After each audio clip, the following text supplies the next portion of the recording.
اور امام غزالی رحمۃ اللہ علیہ فرماتے ہیں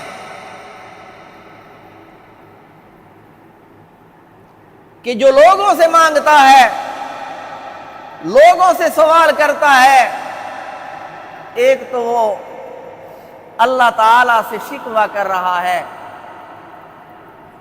لوگوں سے یہ کہتا ہے کہ اللہ تعالیٰ مجھے نہیں دیتا لہذا تم مجھے دو۔ تو ایک تو وہ اللہ تعالیٰ کا شکوہ کر رہا ہے جو لوگوں سے مانگتا ہے، لوگوں سے سوال کرتا ہے، لہذا شدید ضرورت کے علاوہ لوگوں سے سوال نہیں کرنا چاہیے، سوال سے بچنا چاہیے۔ اور دوسری بات یہ کہ وہ مخلوق کے سامنے ذلت کا اظہار کر رہا ہے، خود کو ذلیل بنا کر پیش کر رہا ہے، حالانکہ ذلت کا اظہار صرف اور صرف اللہ تعالیٰ کے سامنے ہونا چاہیے۔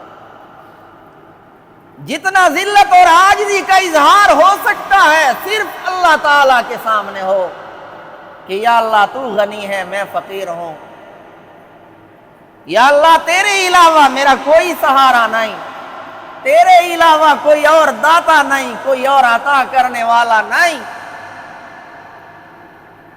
عاجزی کا اظہار، ذلت کا اظہار صرف اللہ تعالیٰ کے سامنے ہونا چاہیے۔ یہ صرف نہیں کہ سجدہ اللہ تعالیٰ کے علاوہ کسی اور کے سامنے ناجائز ہے، بلکہ ذلت کا اظہار بھی ناجائز ہے۔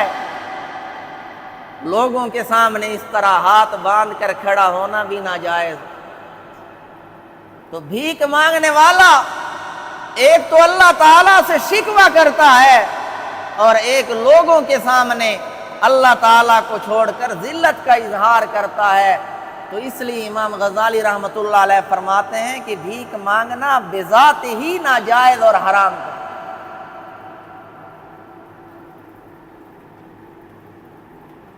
تو یہاں رسولوں کو حکم ملا، یا ایھا الرسل کلوا من الطیبات، اے رسولوں کی جماعت کھاؤ تم پاکیزہ چیزوں میں سے، وَاعْمَلُوا صَالِحًا، اور عمل کرو نیک، عمل کرو اچھا۔ خود آپ صلی اللہ علیہ وسلم کی زندگی کا آپ بنظر عمیق مطالعہ کریں، آپ صلی اللہ علیہ وسلم کی زندگی محنت مشقت میں گزری ہے۔ آپ صلی اللہ علیہ وسلم نے تجارت بھی کی ہے، آپ صلی اللہ علیہ وسلم نے بکریاں بھی چرائی ہیں، آپ کے بعد آپ کے خلفاء نے بھی، حضرت ابوبکر صدیق نے تجارت کی، حضرت عمر فاروق نے تجارت کی ہے، حضرت عثمان غنی نے تجارت کی ہے، حضرت علی المرتضیٰ کرم اللہ وجہہ نے محنت مزدوری کی ہے۔ آپ صلی اللہ علیہ وسلم نے تو اسی کا سبق دیا۔ تو فرمایا یا ایھا الرسل، اے رسولوں کی جماعت، کلوا من الطیبات، پاکیزہ چیزوں میں سے کھاؤ، وَاعْمَلُوا صَالِحًا، اور عمل کرو تم اچھا۔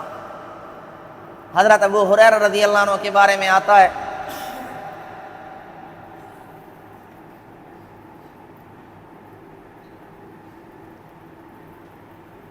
کہ بھوک سے بے حال ہوتے تھے، زمین پر گر جاتے تھے، لوگ سمجھتے تھے کہ شاید انہیں مرگی کا دورہ پڑا ہے، فرماتے تھے دورہ نہیں ہوتا تھا، بھوک سے میری یہ کیفیت ہو،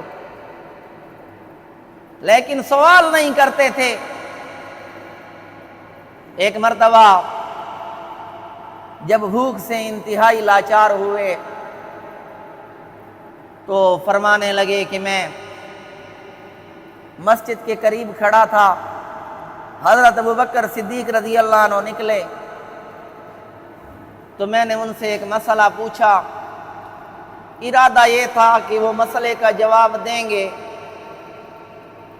اس طرح ان کے ساتھ چلا جاؤں گا، ممکن ہے ان کے گھر میں کھانے کو کچھ ہو اور وہ کھانے کا پوچھ لیں، لیکن حضرت ابوبکر صدیق رضی اللہ عنہ نے مختصر جواب دے دیا تھا۔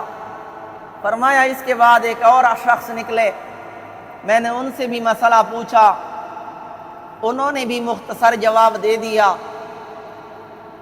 آخر میں رسول اللہ صلی اللہ علیہ وسلم مسجد سے باہر تشریف لائے میں نے آپ صلی اللہ علیہ وسلم سے وہ مسئلہ پوچھا، آپ صلی اللہ علیہ وسلم سمجھ گئے۔ آپ نے فرمایا ابو ہریرہ میرے ساتھ آؤ۔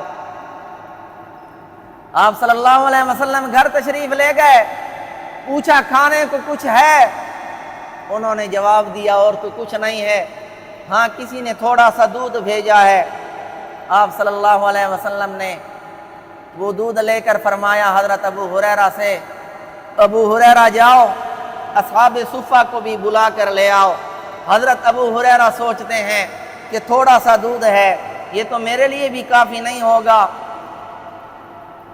بھوک کی وجہ سے میری حالت انتہائی خراب ہے، اور آپ صلی اللہ علیہ وسلم حکم دے رہے ہیں کہ اصحاب صفہ کو بلا کر لے آؤ، تو اتنے دودھ میں پھر میرے لیے کیا بچے گا؟ لیکن حکم رسول اللہ کا تھا، انکار کی گنجائش نہیں تھی۔ میں گیا اصحاب صفہ کو بلا کر لے آیا۔ آپ صلی اللہ علیہ وسلم نے فرمایا یہ دودھ انہیں پلاؤ۔ میں نے سب کو وہ دودھ پلایا، سب کے لیے کافی ہو گیا، سب کو پلا کر پھر آپ صلی اللہ علیہ وسلم نے فرمایا ابو ہریرہ آپ خود پیو۔ چنانچہ میں نے پیا، 1 مرتبہ، 2 مرتبہ، 3 مرتبہ، یہاں تک کہ سیر ہو گیا۔ پھر میں نے آپ صلی اللہ علیہ وسلم کی خدمت میں پیش کیا۔ جب سارے صحابہ نے پی لیا تو آخر میں خود آپ صلی اللہ علیہ وسلم نے وہ دودھ نوش فرمایا۔ یہ آپ صلی اللہ علیہ وسلم کا معجزہ تھا۔ تو بہرحال صحابہ کرام بھوک کی وجہ سے نڈھال ہو جاتے تھے، لوگ سمجھتے تھے ان پہ دورہ پڑا ہے، لیکن سوال نہیں کرتے تھے۔ قرآن مجید نے ان کی تعریف فرمائی، لا یسألون الناس الحافا، کہ لوگوں سے لپٹ کر وہ سوال نہیں کرتے،